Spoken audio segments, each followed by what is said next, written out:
Coaching में करे एगो बड़ी परेशान पाना पर लिखे आई लव यू ये जान। अरे सुना तारा कौन अरे ए सोना कोचिंग में करे एगो बड़ी परेशान पाना पर लिखे आई लव यू ये जान। अच्छा रोज करे प्रपोज गुलाब निकाल के बुझला मजाल कौना लाल के मजाल कौना लाल के छुचा मार जी के माल के मजाल कौना लाल के छुचा मार जी के माल के मजाल कौना लाल के।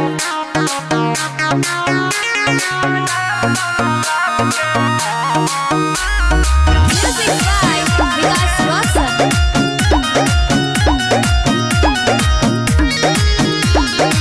कहेला लव वाला लेसन सिखा दो कट्टा दुपट्टा से निकाल के देखा दो। अच्छा साचो का हो हाँ ए हो कहेला लव वाला लेसन सिखा दो कट्टा दुपट्टा से निकाल के देखा दो।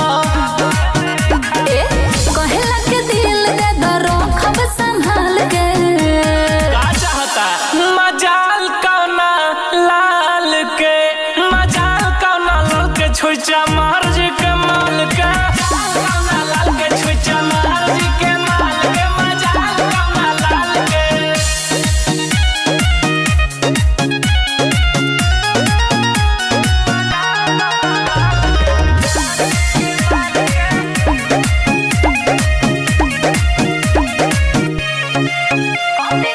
कॉपी किताब सारा खीसी जरा दे गुंडा के बनल कर छन में छोड़ा दे।